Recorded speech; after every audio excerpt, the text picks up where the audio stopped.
Welcome back to the Octagon, Tony Souza and his training partner, the Prodigy. BJ Penn offers... Dustin Hazelett. Tony Souza. And when the action begins, our referee in charge of the Octagon is Jorge Alonso. Jorge Alonso, our referee. Ready? No. Dustin Hazelett set to make his UFC debut. Tony Souza is back in the Octagon. And here we go. Interesting to note that Hazelett does not have Rich Franklin or George Gurgel in his corner because they are getting set for this weekend's pay-per-view fight. Rich Franklin hoping to defend his title against Anderson Silva. Tony Souza has BJ Penn in his corner. Good takedown by Tony Souza. He's in Hazlett's guard. Hazlett is a very flexible guy. Tonight's clock, Joe. He's got a triangle locked in. Tony's spinning to the outside of it. Now, Tony's been here before many times. Good job by Hazelett blocking it in, though. Tony might have underestimated the grappling ability of Hazelett.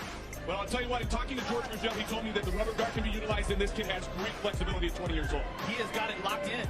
Tony, he seems to be moving around, though, so it looks like he's getting some air, but this is tight. Well, when Tony's moving around, what's the key for Hazelett to try to finish it? Well, Hazlett's got to hold the leg. That's one key. See how he's got that leg, and he's got it locked in like that? That keeps Tony from standing up. So Tony is stuck in that spot. He's good job by Tony. Snuck his leg out there. Now what he's going to do is he's going to try to spin out towards his right-hand side to get that left leg loose. That left leg's trapped underneath Hazlett's arm. He's laying some elbows there. That'll help too.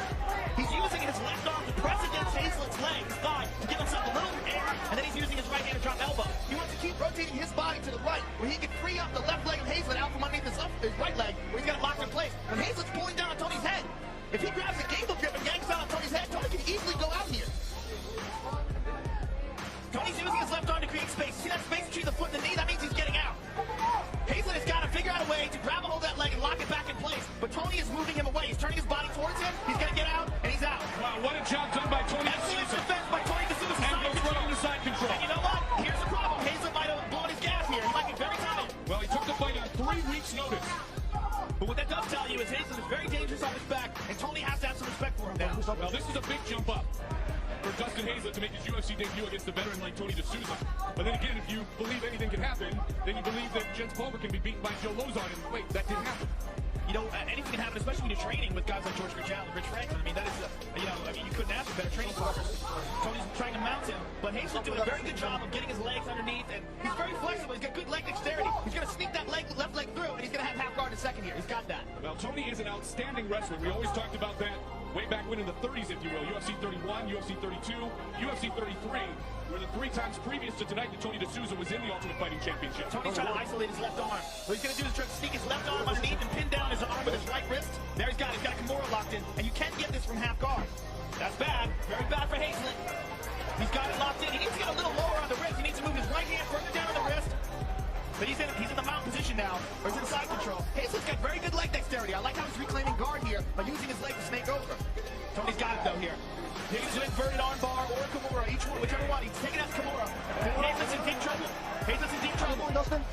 He's okay. Gives thumbs up. He's very flexible, and that leads me to believe he's probably very flexible in his shoulder. It's over. That's all over.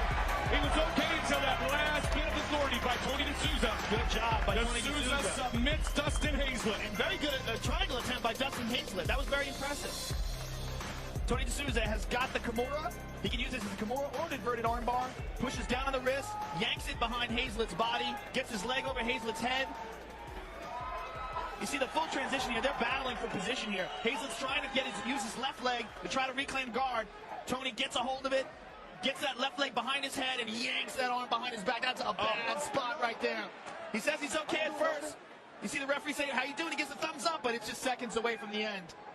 And once Tony gets it there, that's ultimate leverage, and he's forced to tap out or his shoulder will explode. Bruce Buffer. For the winner by tap out, due to a Kimura, Tony Souza. Tony Souza waited.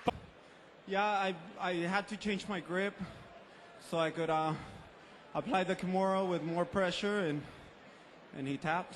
Well, congratulations, Tony, on a very impressive performance. We look forward to seeing you again. Tony Souza, ladies and gentlemen.